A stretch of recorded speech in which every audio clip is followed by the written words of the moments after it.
Okay, you've opened a whole new can of worms there, Jeremy. I'm going to have to address in greater depth in writing at some point, but we'll go through this. Gold is much more driven by geopolitical buying by three central banks. Stablecoins are going to revolutionize the way central banking works. You're no longer going to have a monetary policy made by managing bank reserves. The UK, fortunately, has plenty of energy resources. It just chooses not to use them. The UK has locked in a government that is very much in that derangement camp. And I think, unfortunately, there's a good likelihood it's going to get a lot worse.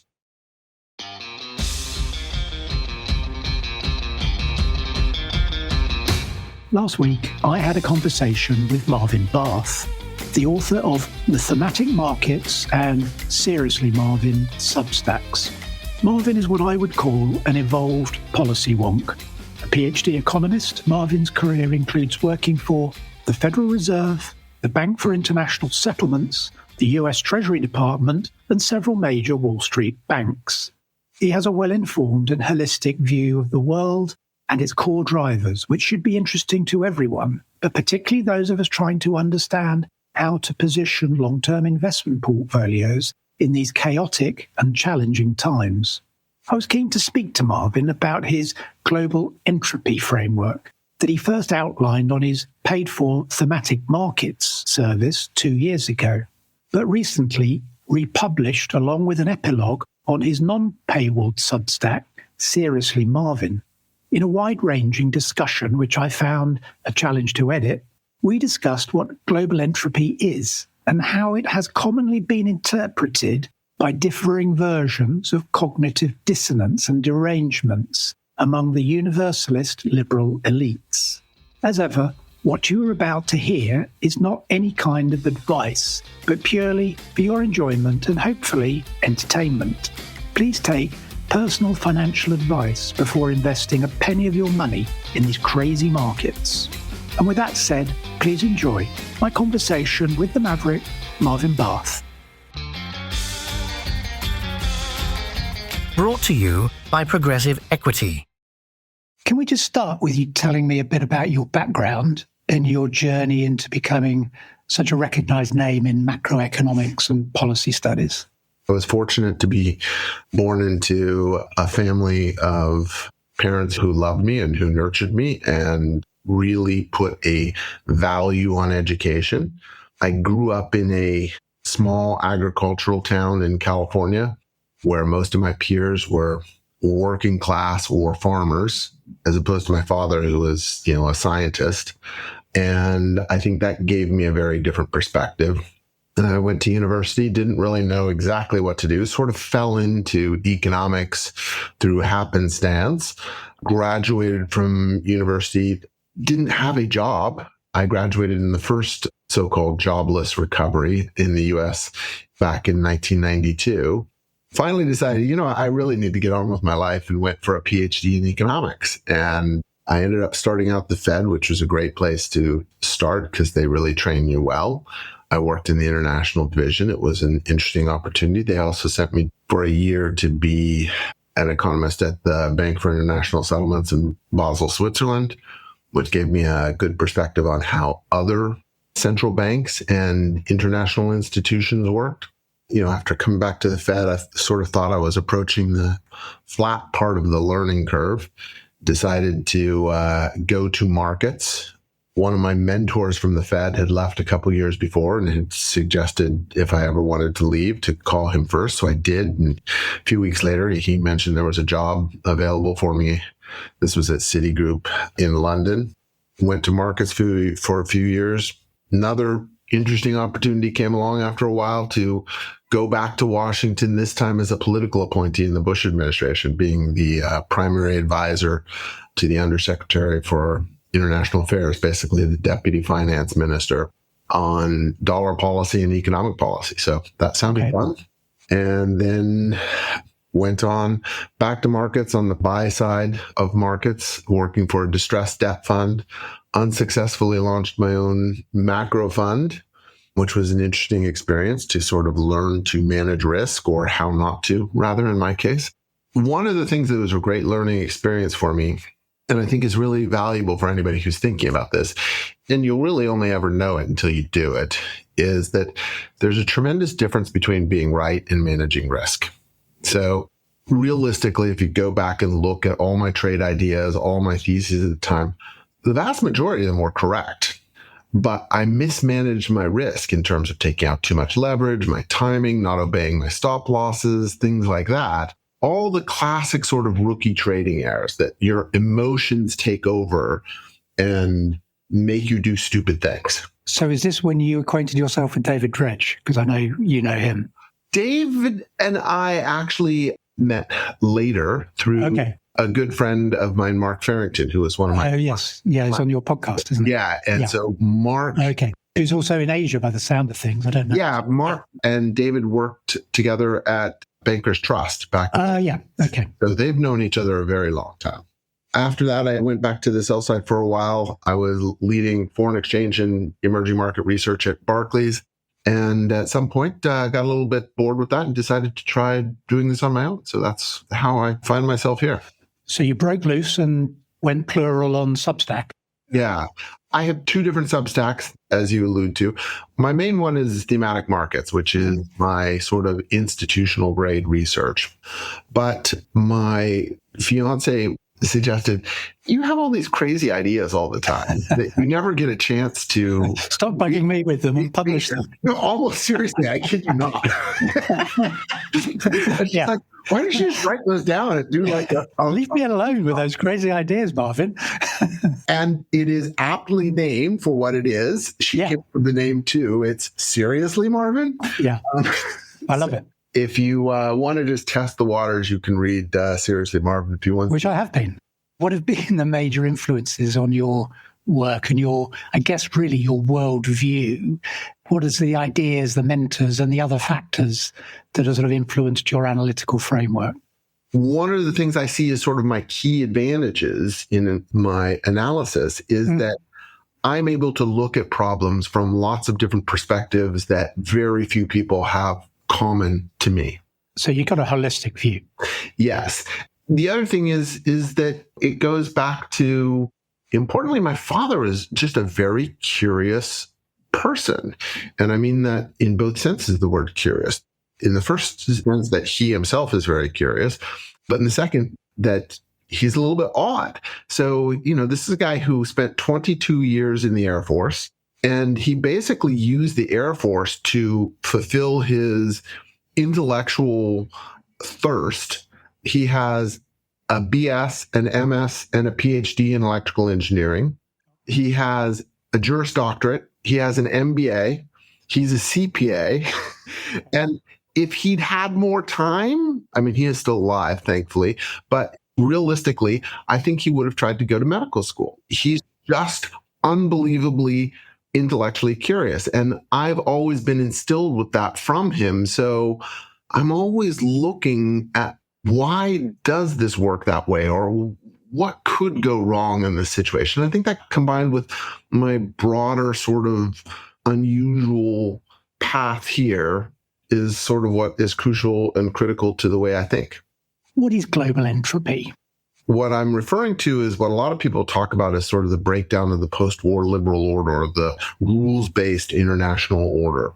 But those phrases to me are somewhat uninformative. They're sort of like a description of what happened. Global entropy is indicating that this is a natural process.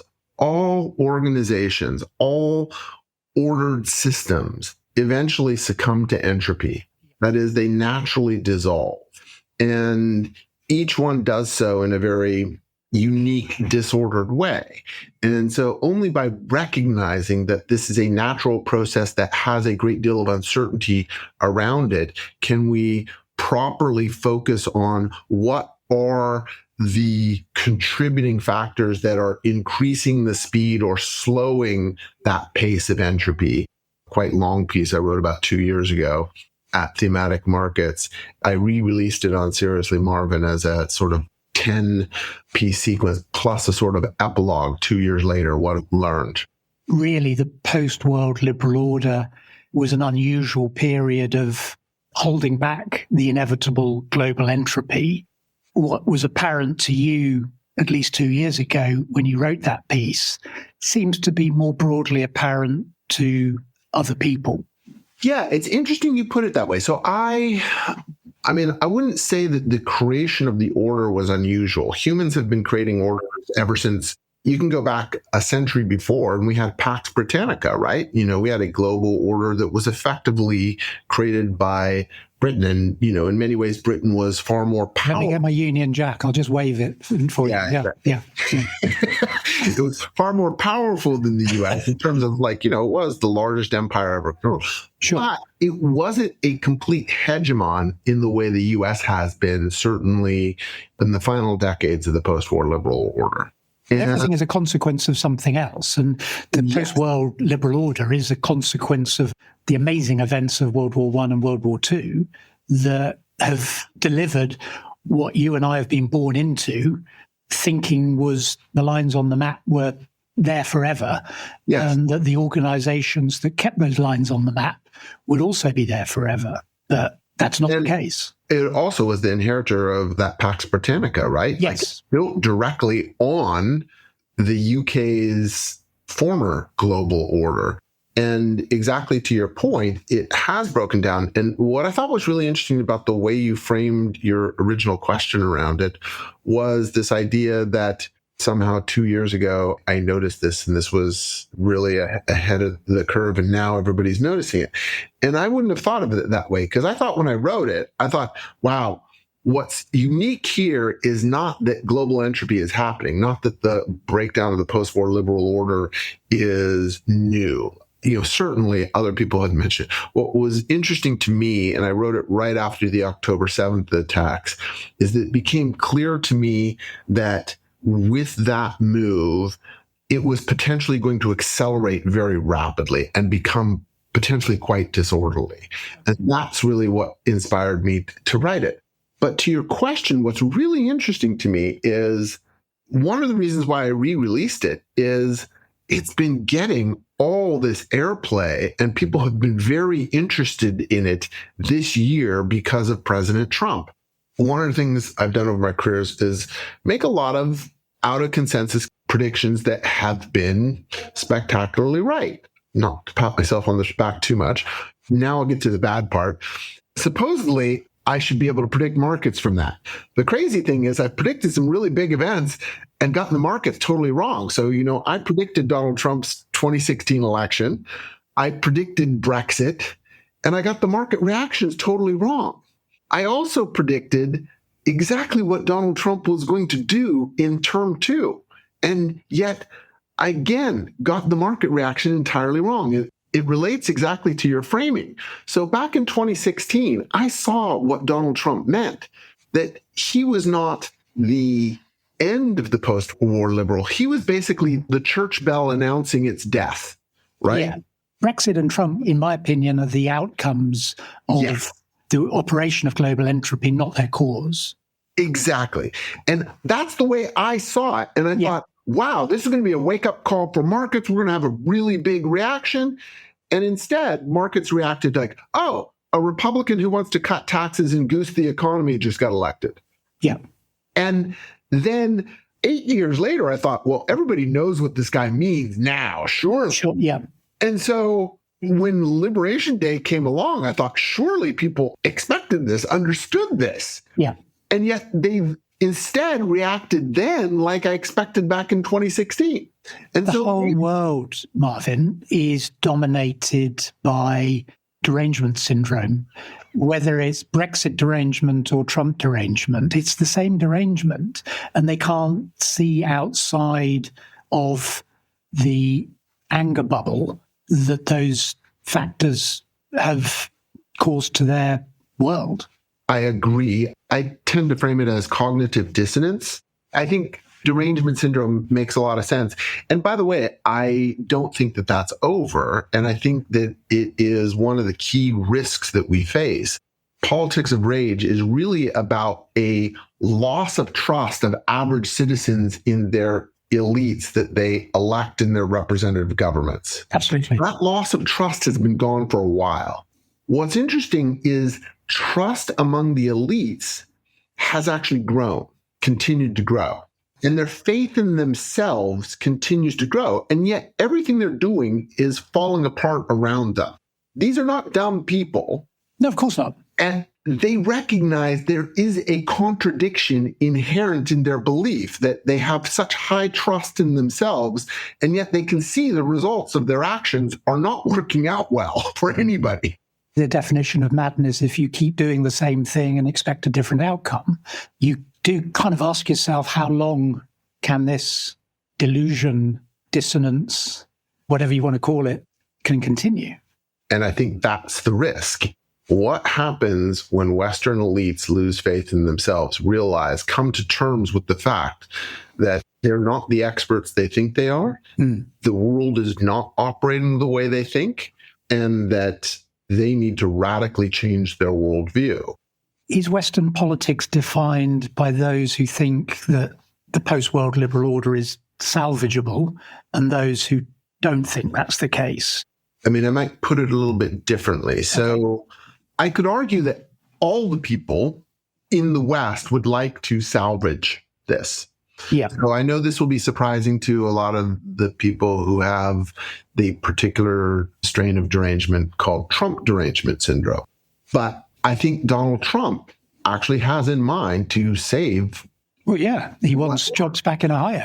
And it's not just jobs back in Ohio, right? It is about the Western culture and rules-based order and things like that. And you say, but gosh, he's bashing it to pieces. No, he's not. He's taking a different tact to saving it.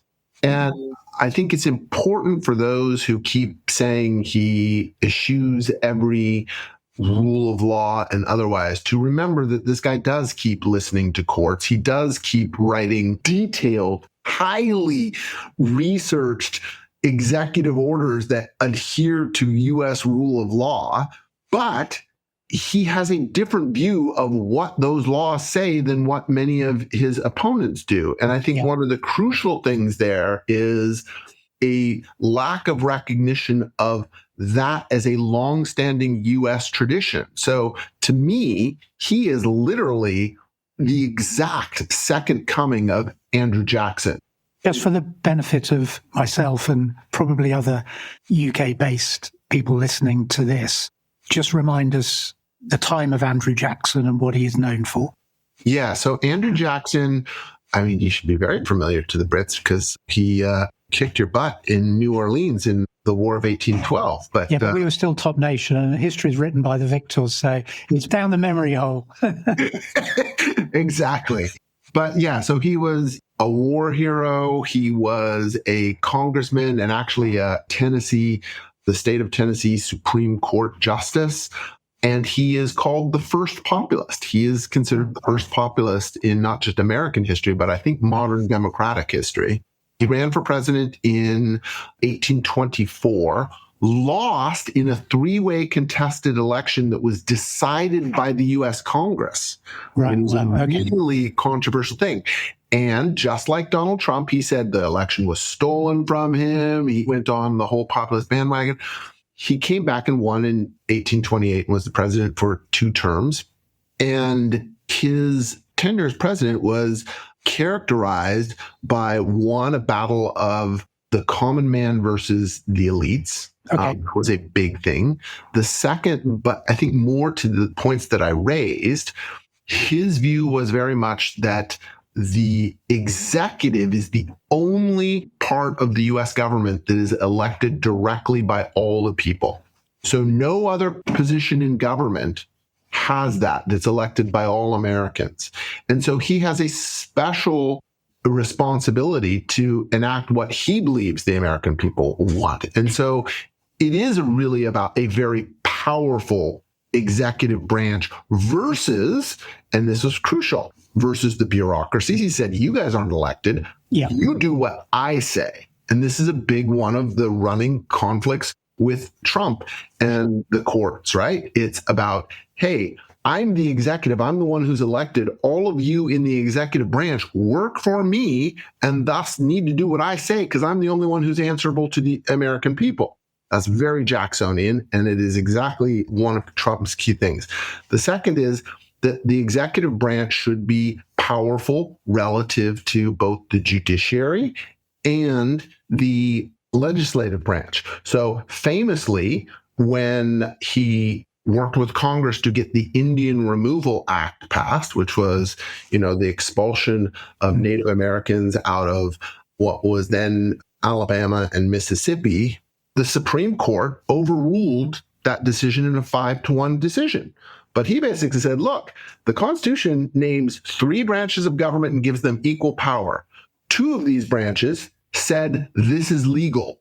We don't care what the 3rd branch says, 2 out of 3 wins. And basically told the chief Supreme Court justice literally, go enforce it yourself.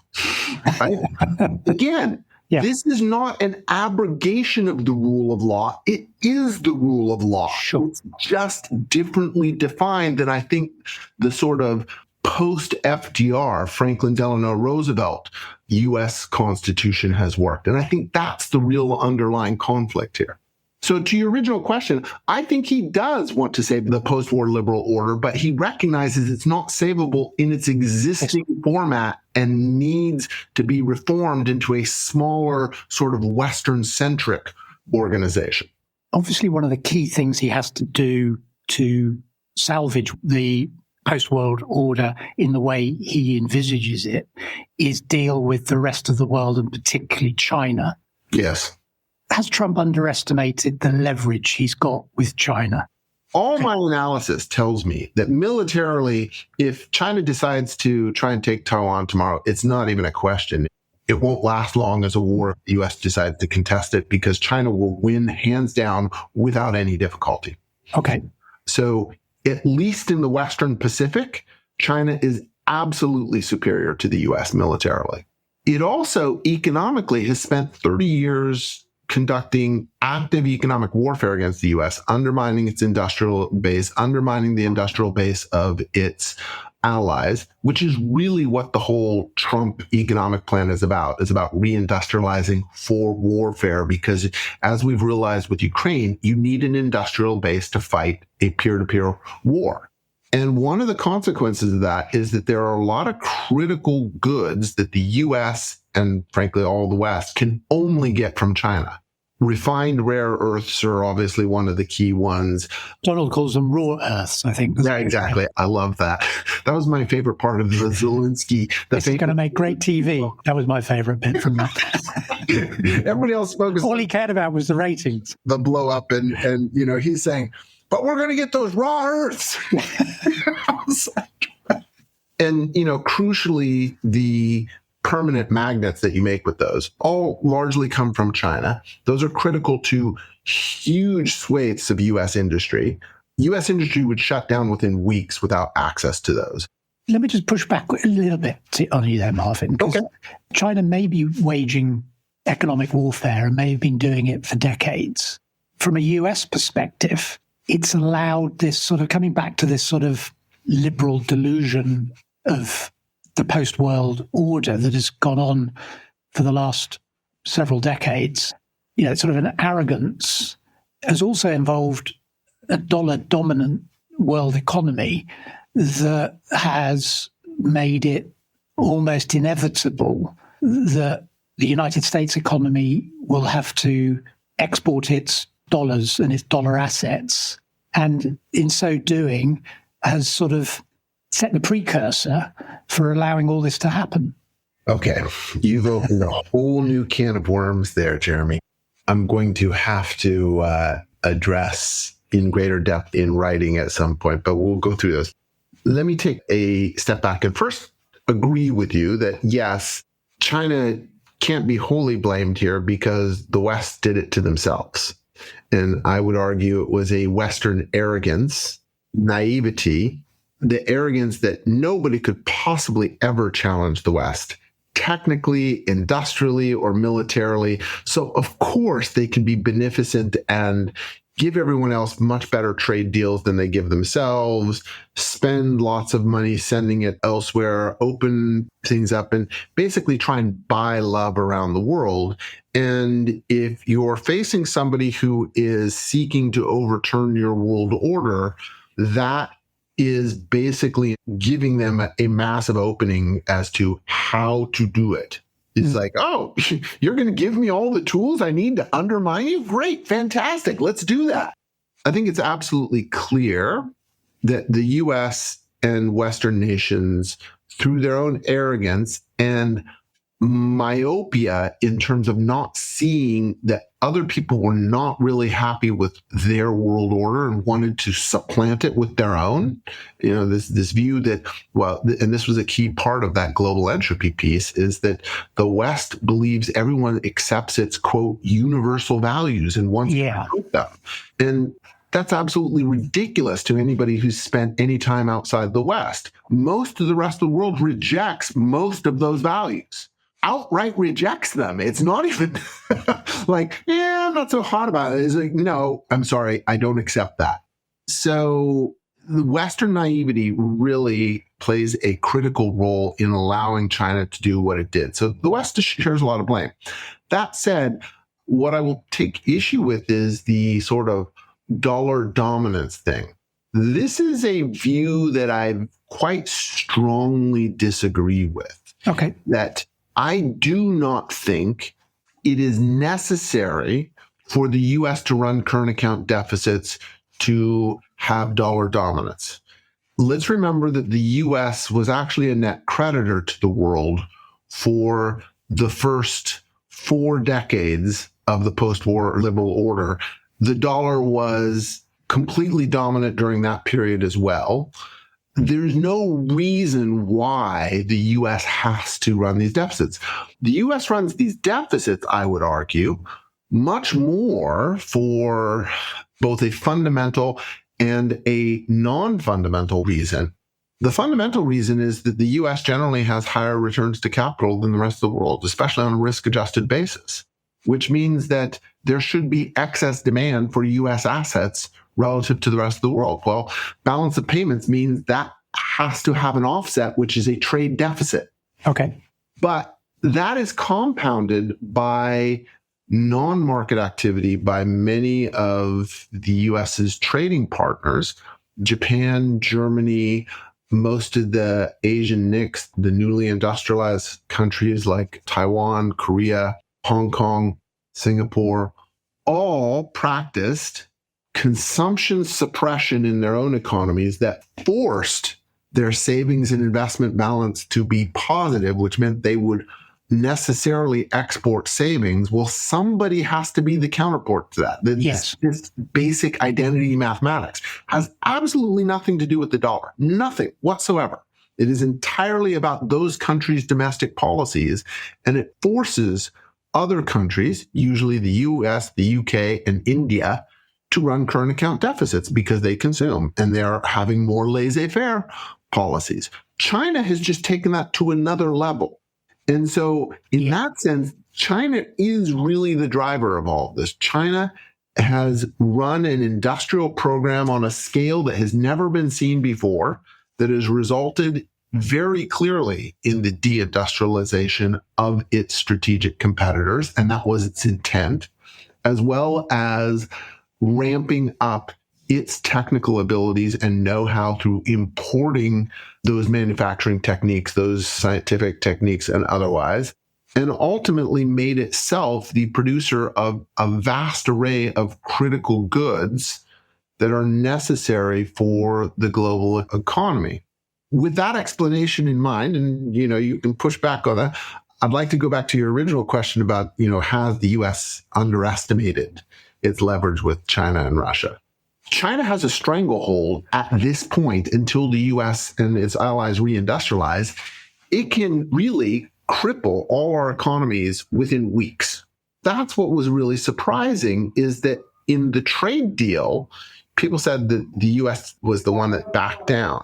I would say, given China's negotiating leverage, the fact that they agreed to a deal that wasn't highly lopsided towards them means they backed down too. Yeah. And that implies there is leverage there. They are worried about something, which is a really interesting thing for me, because an easy way to think about this is the question over reserves. And everyone says, well, China's got $3 trillion in reserves. They can't afford to attack the US because they'd lose all those reserves. And my view on those reserves has always been China has since day one seen that as a cost of reindustrializing. That was sunk cost they didn't care about. Yeah. They are willing to throw that away tomorrow. Same thing with all its industrial capacity. If that was really a weapon to help undermine its strategic competitors, that was a cost of warfare. It's not something they really care about.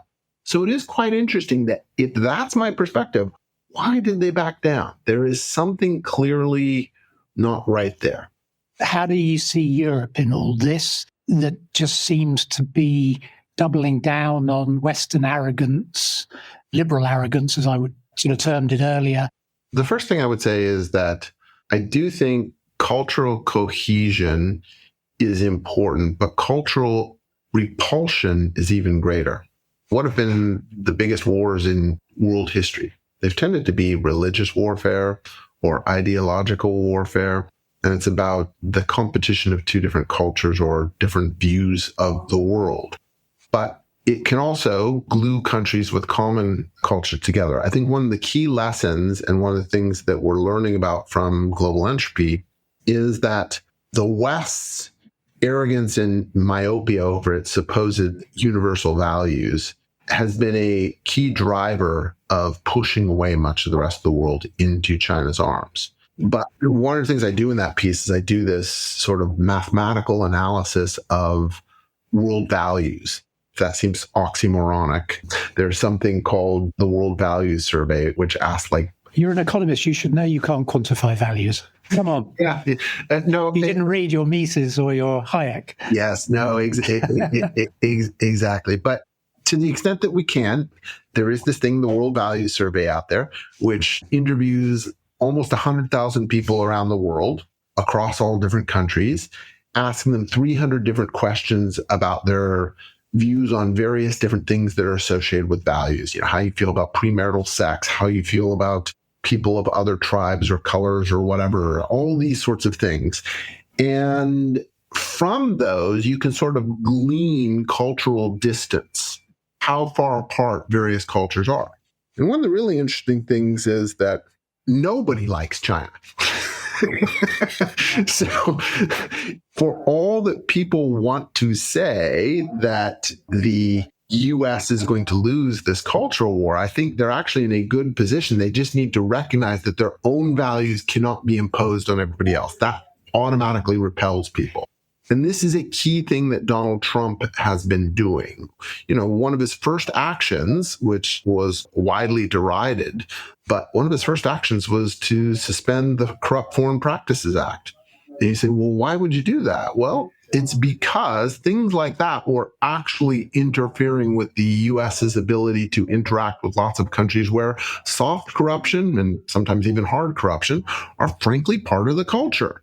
And in a strategic competition with China and Russia, you cannot afford to hold these values above everything else. Going back to one of your earlier questions, is this a view of one group wanting to preserve the post-war liberal order and another group not? I think everyone in the West in different ways wants to preserve that. And that is what helps glue the West together. So I think that is still a cultural strength for the West. The key thing is that Europe needs to overcome this crazy hurdle they have where that derangement syndrome is very strong. That cognitive dissonance is still high. And they don't have, other than in a few countries, like, say, Georgia Meloni, they don't have their own Trump yet. That's all going to change if you look at the electoral map, what's happening. But it's going to take a few years. But I think eventually they will get there. One of the questions I had for you, being a former employee of the Federal Reserve and a policymaker in different guises, what is the future of central banking in the Western world? So that is, I think, a very critical one. And I think it gets back to one of your questions earlier about this sort of dollar dominance and the need for the US to provide financial assets to the rest of the world. one of the critical elements to the whole piece of dollar elements, and it's only an element, it's not the sole element, was control of the payment system. So international payments were largely run through SWIFT, which, even though that's actually a European entity, was basically US controlled. China has long seen that as an economic weapon of the United States and tried to supplant it. That was the whole push to get the renminbi made a reserve currency, part of the special drawing rights basket at the IMF. It's been a constant plank of their creation of a digital renminbi, of pushing through conditional lending to developing nations, acceptance of Chinese payments and the Chinese payment system that is non-SWIFT. All of those things are because they see this as a very powerful weapon. I am not a crypto head. I was not enamored of crypto. I had always thought that the end game for crypto was zero, because never fight the sovereign. The sovereign has an undefeated record. Don't try it. There's a Trojan horse, though, isn't there? Well, stable coins. Stable coins have changed my view. Because stable coins are a really interesting phenomenon. And I think that the Genius Act, just passed in the United States, which effectively legalized and institutionalized stable coins that are denominated in dollars, will be looked back on as one of the critical foreign policy moves of global history. Because basically what it did, obviously the first best solution if you're a hegemon is to control the payment system yourself, like SWIFT.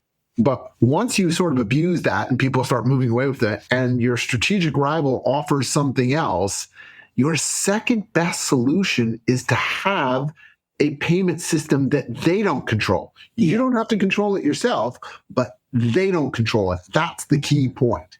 And that's what stable coins are. And oh, by the way, they happen to be populated 99% with dollars. And everybody trusts the dollar right now. They're the gateway drug for Bitcoin as well, aren't they? I don't know that they are.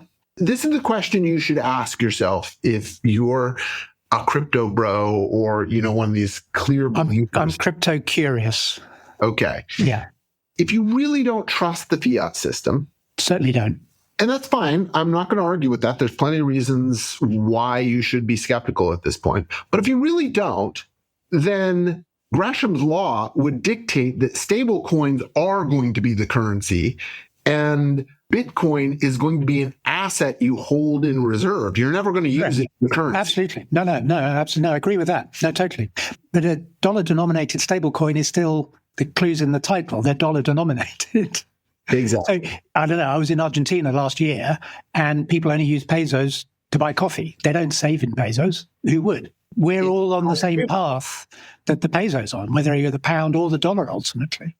That story remains to be seen. I think there are very clear warnings written in large, brightly red letters on the wall saying you should be very concerned about the path of the dollar, or at least U.S. monetary authorities.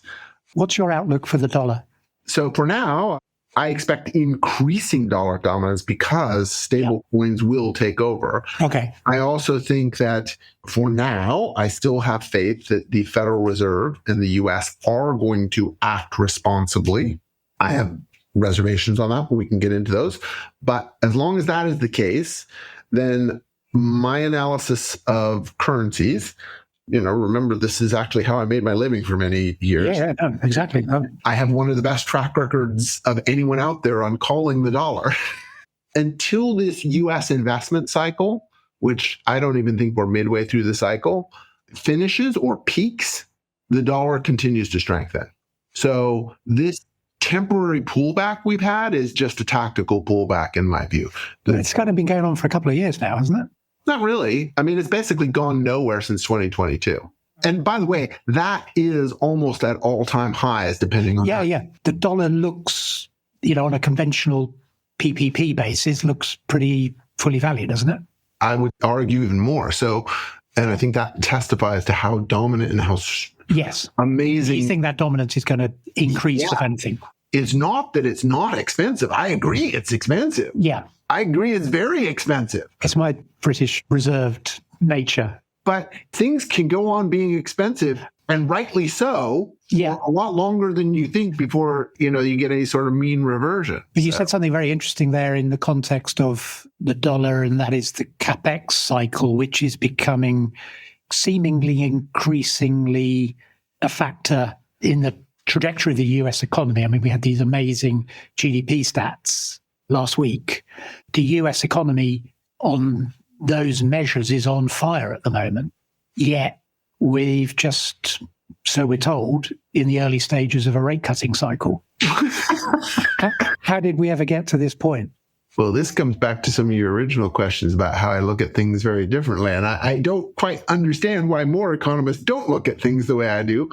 But I think central banking, like sort of Western politics, has sort of gone off the rails in its own fantasy world of how economics works. It's completely divorced from any of the economics I learned or that we would teach people. So one of the critical things is you look at the Federal Reserve. We'll keep telling you, even in the policy meeting 2 weeks ago, they justified the rate cut on the basis that rates are restrictive. Well, what does that mean? When they say restrictive, it means that the policy rate they have is above what they think is the neutral rate that keeps the economy and inflation stable, and thus is reducing economic activity. Well, what is this neutral rate? Economists put it in real terms. And if you look at the Fed's own forecast, the FOMC members' forecast in this statement of economic projections, it suggests the committee thinks that real interest rate is about 1%. That's neutral for them. Now, just take a look at real interest rates in the US for the last few years.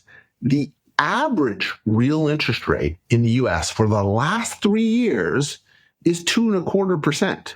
Okay, so more than double what they think neutral is. Now, yes, monetary policy tends to have long and variable lags, but the longest tend to be about 18 months, about half that period. So we've had, quote, restrictive rates for 3 years now, and yet the economy is continuing to grow at more than double the rate they think is its potential rate of growth, and inflation is accelerating. I think they've got the wrong idea of where neutral is. I mean, I think this is pretty obvious. This is basic economics at this point. Isn't it a bit more simple than that? Please, make it even more simple. We're in an era of fiscal dominance. Monetary policy doesn't work. And to complete the era of fiscal dominance, the Treasury has to take the Federal Reserve directly under its control. And come May, when Powell leaves the chairmanship of the Fed, Bessent and Trump will be in charge, and those rates will be where the Treasury requires those rates to be in order for it to term out the US debt. And he can't do that when 10 and 20-year Treasuries are 4 or 5%. The Fed's actions started well before Trump got elected. Remember, they cut rates by 50 basis points in a single meeting last year. That was political there, wasn't it? Blistering economic growth and above target inflation. And they have consistently based this on this ridiculous idea of where they think the neutral rate of interest is. And to your question, I think at the margin, politics may have played a role, but I don't think that was the driver. I think they honestly believe this view of their models. Just like I think European politicians honestly believe that the West is still dominant and that values are universal. They really believe this stuff. I mean, I know these people. I've talked with them before. Honestly, genuinely believe this stuff. It's what Dave Dredge described as, Janet Yellen believes that people should approximate to her model of the world, not the other way around. Exactly.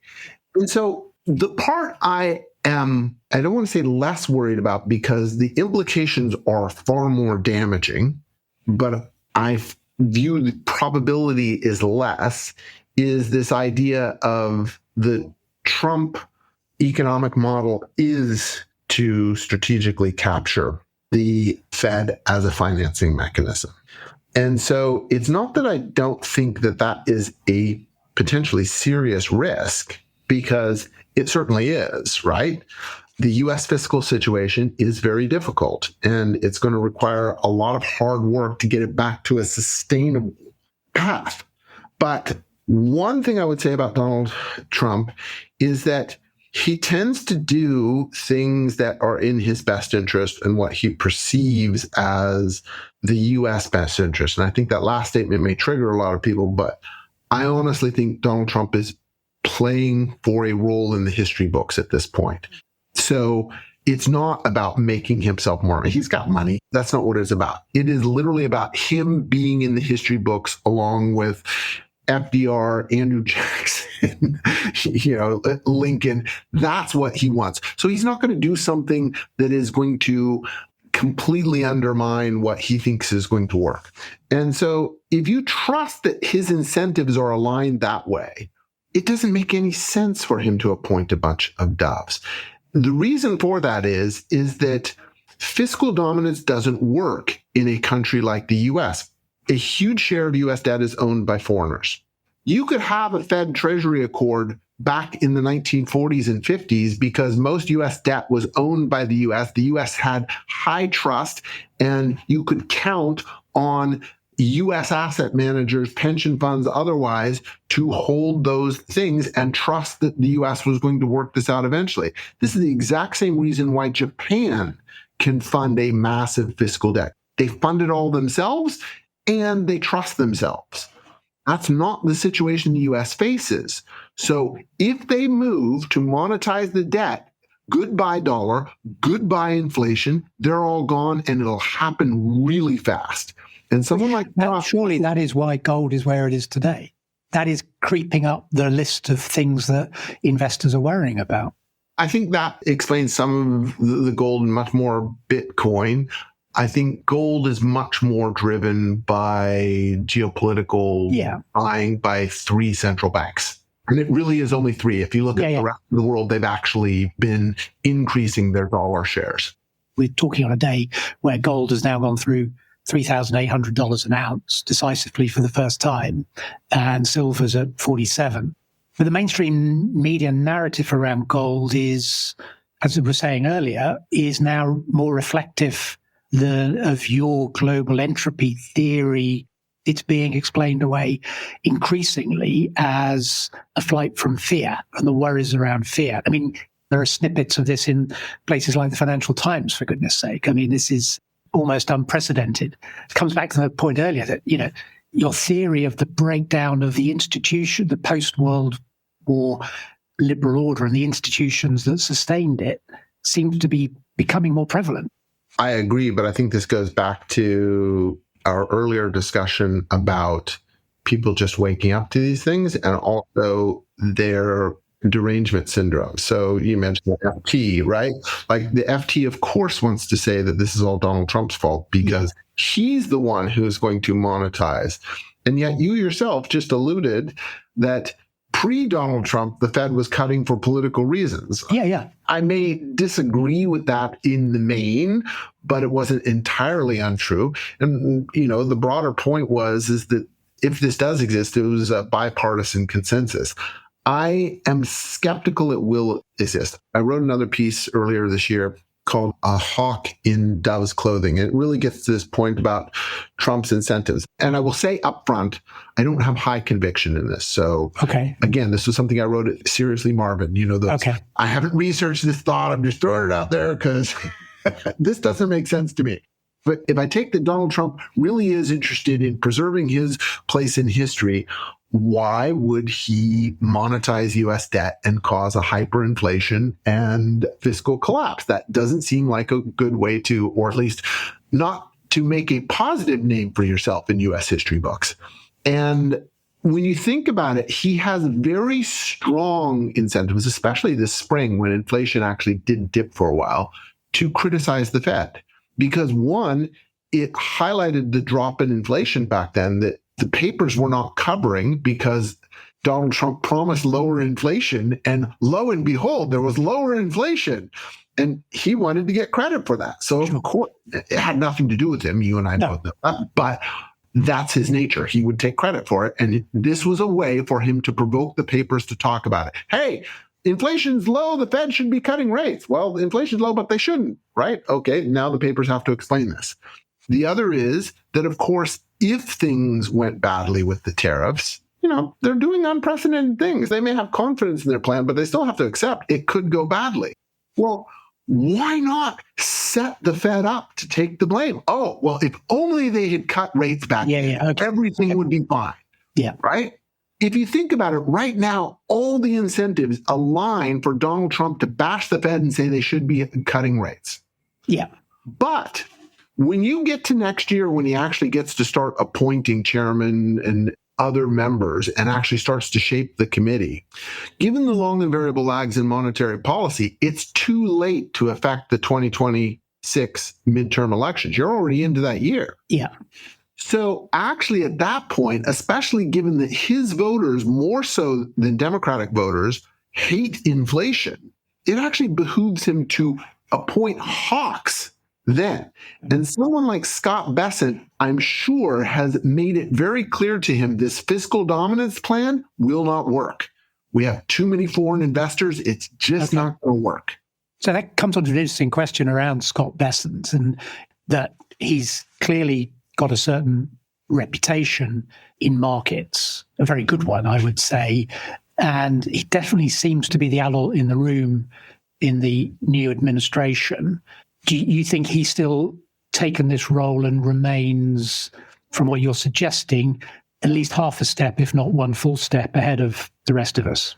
I've met Scott Bessent as a client before. I wouldn't say I know him in any sense, but I was impressed that he is quite thoughtful on macroeconomics and markets. And I'm highly confident that he understands that the fiscal dominance plan is not going to work.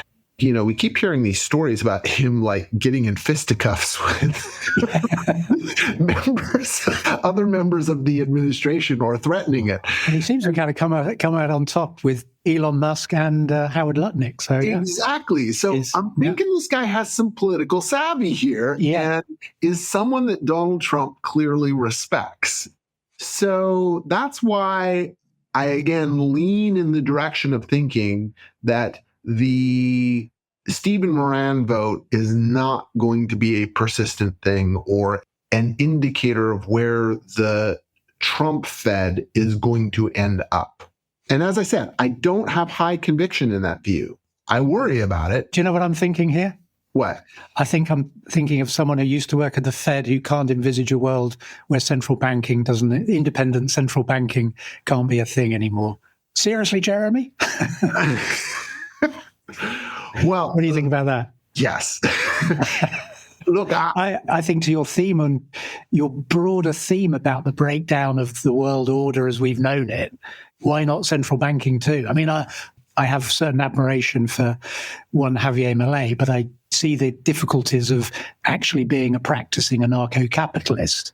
But the world you're describing, I don't know, we've talked about this a lot. I find it really interesting, but you seem to be putting a line in the sand when it comes to central banking that you're not applying elsewhere. Oh, I do think central banking needs to change, right? Yeah. And that's, by the way, another plank in the Scott Bessent isn't crazy and isn't going to monetize the debt theory, right? Is that his op-ed on calling for Fed reform was spot on. Agreed. And is exactly the opposite of what you'd say if you wanted them to monetize the debt. He's saying, what the hell are you doing with a balance sheet this large? It makes no sense. You are politicizing yourself. You need to get out of that business. Well, you would never say that if you were interested in monetizing the debt. And he's spot on. So the central banks need to be completely reformed. I would argue they have become far too dominated by what you might say people like me, at least by pedigree, right? A bunch of PhD economists. And that's why they all believe in their models and think that their models are more reliable than what the economy itself was telling you. And oh, by the way, we talked about earlier stablecoins. Stablecoins are going to revolutionize the way central banking works. You're no longer going to have a monetary policy made by managing bank reserves, right? You're going to be managing stablecoin reserves. That's a very different thing to try and do. Can we just bring it back to the UK? What's your assessment in this world of global entropy for the UK, its economy and its markets? Yeah, the UK is in unfortunately, I think in a very dire state. It's overly indebted, and I think its problem, like much of the rest of Europe relative to the US, is not just the size of the debt, but its potential growth rate, right? Which has been quite anemic. They haven't seen the productivity growth that you've seen in the United States. And I think a lot of this comes down to, one, not protecting their economy from economic warfare the way the US has moved to do. But the more fundamental issue is, frankly, their over-fascination with net zero and what it's done to energy costs. I mean, this is already a continent that is pretty resource poor.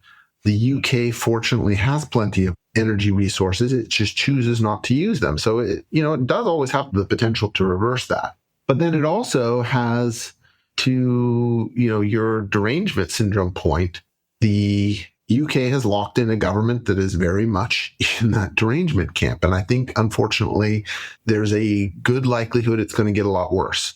Because if you remember, the reality is that Keir Starmer is, a protege of Tony Blair. He's on the right wing of the Labour Party, if you can consider that.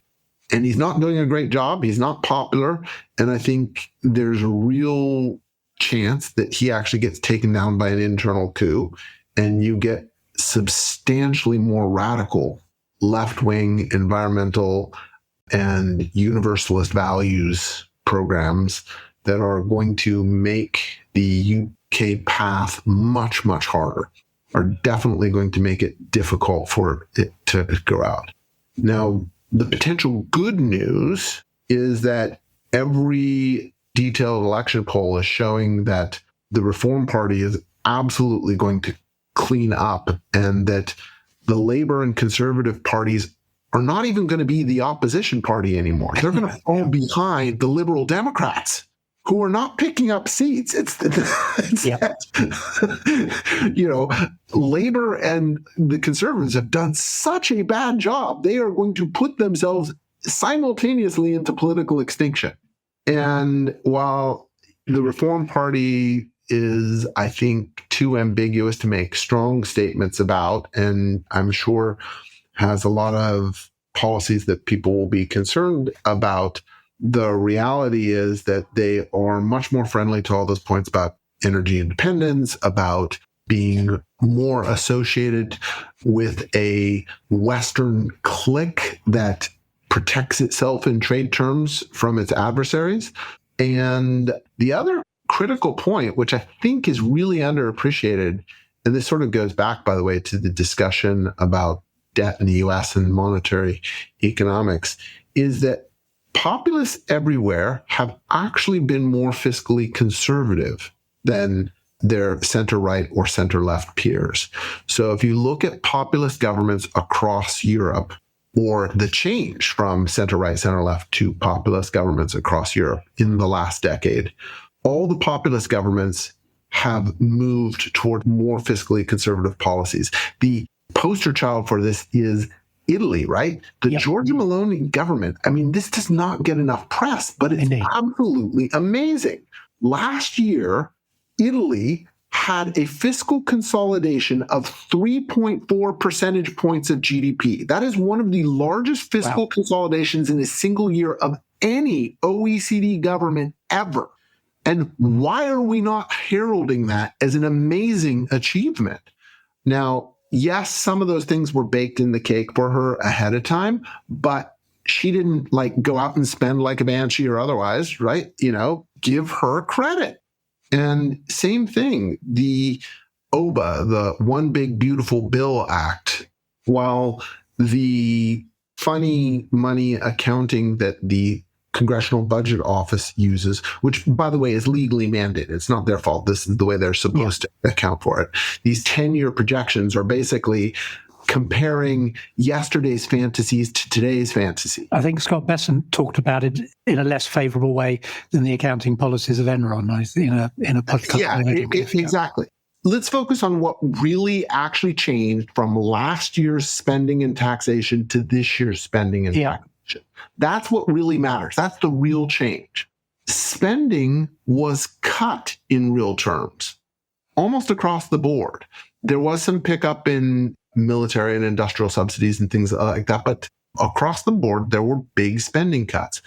Taxes were only cut for literally the working classes. The only new tax cuts were a cut on taxes on tip earnings, overtime earnings, and Social Security. There was also one corporate one, which was faster depreciation of capital. That supports faster CapEx. It was all for the working class.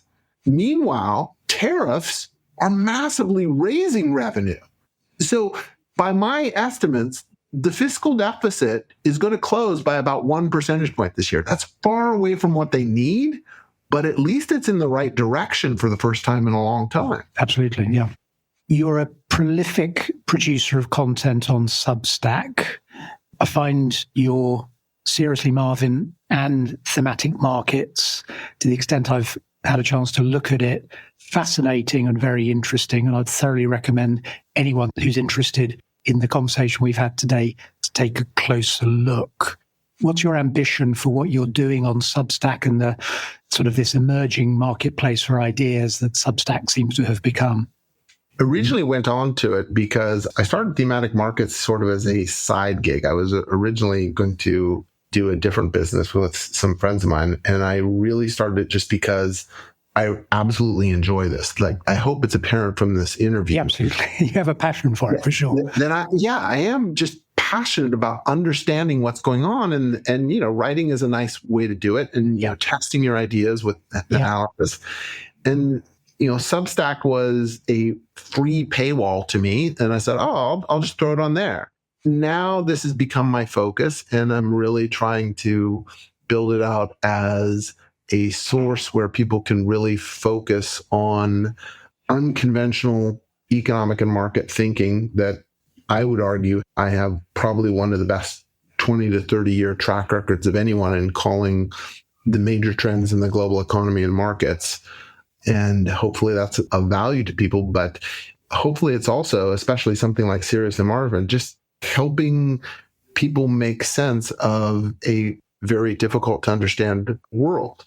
I will say one more quick thing about Substack in particular, which is that I just published a piece at Thematic Markets today, which is on this sort of contradiction. We discussed earlier that the US data are on fire, except for payrolls, employment, which is largely what the Fed has leaned on in addition to their erroneous view of restrictive rates in driving this latest cut.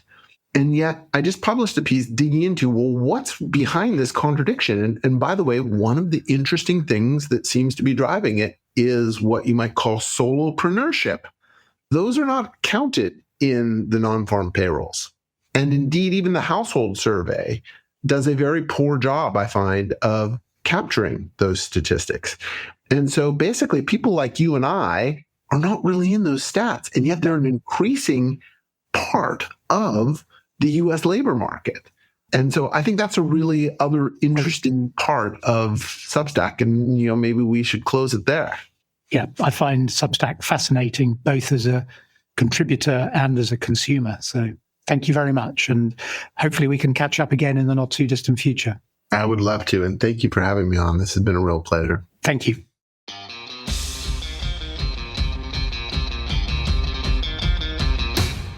Brought to you by Progressive Equity.